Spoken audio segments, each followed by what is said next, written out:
So ayan, isang OSK morning sa inyong lahat. Ito na sa mga nag-aabang na itong unit na to. Ayan, fully detail na siya, malinis na.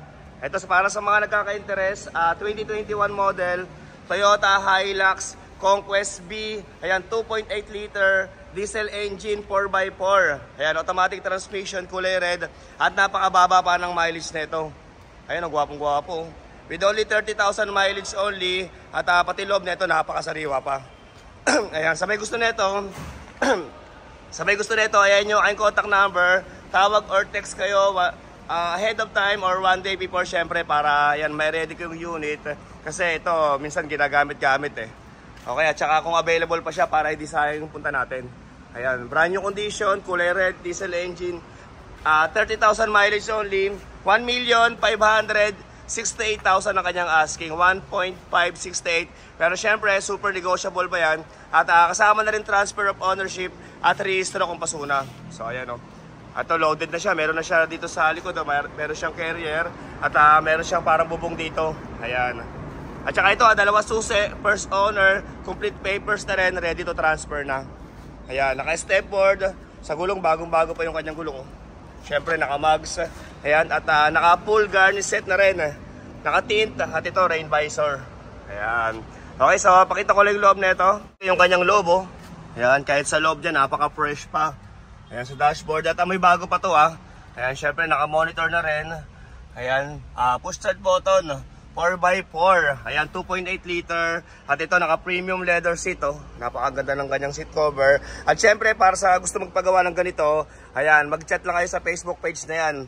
Diyan na lang kayo magtanong ng price at ibang design na gusto nyo. At ito, hanggang likod, naka-leather seat siya.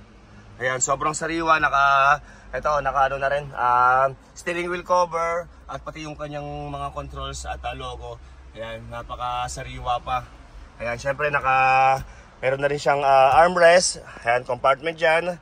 At ito, automatic transmission. Ayan, eco mode, power mode. Ayan, mga controls dyan. Syempre, mga lagayan ng baso at barya. At isa pang maganda rito, ayan, kompleto yung kanyang mga booklets. Ayan, oh, kompleto.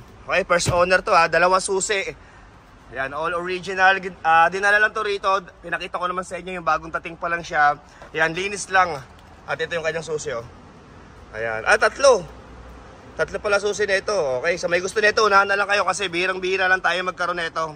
Ngayon, syempre, open din tayo sa financing. Ayan, 30% down payment.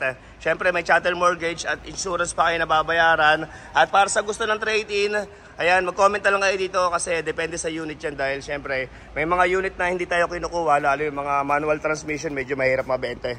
So, ayan, napakasariwa, oh. Okay? Syempre, pasilip ko rin dito sa bandang driver's side at ang kanyang saktong mileage ay, ayan, 33,598 km. Okay? At ano to, naka-Hilux. Ayan, deep dish matic na rin. Ayan, maganda to kasi yan, pag nadumihan, madaling linisin. At pati dito sa kanyang mga controls, kung mapapansin nyo, bagong-bago pa. Siyempre, naka-sidings na rin. At ayun, sobrang sariwa. Okay? O, ito, may nyo na. Sabihin nyo na ako agad. Siyempre, kung sa mga gusto mag-test drive, panalo to. At itong mga gulong na to, yan, worth 80,000 yung mga yan. Apat, Siyempre. Okay, yan, napaka-poging-pogi. Ewan ko lang kung hindi ka pasagutin ng nililigawan mo rito. So ayan, syempre ikutin lang natin sa mga nagkakagusto nito. Ayan, so ang kanyang coding ay number 2. So Monday coding. Hindi ko lang alam kung anong tawag, pinaka-exact na tawag dito. Pa-comment na lang ako kasi nakaraan tinanong ko na to nakalimutan ko. Okay, so ayan, ulitin ko, 2021 model, Toyota Hilux Conquest B, 2.8 liter, ayan, diesel engine, automatic transmission, kulay red. Ayan, 30k plus mileage only, 1,568,000 ang kanyang asking. Pero ayan, negotiable upon viewing at kasama na rin transfer of ownership at rehistro kung kailangan ng rehistro. Okay, so isang unit lang muna at abang-abang na lang kayo para sa ibang sasakyan na hanap nyo.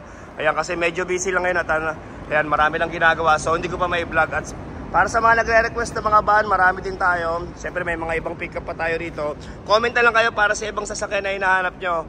Ayan, para ma-replyan kayo ni admin. Okay, so hanggang dito na lang muna. Thank you very much for watching.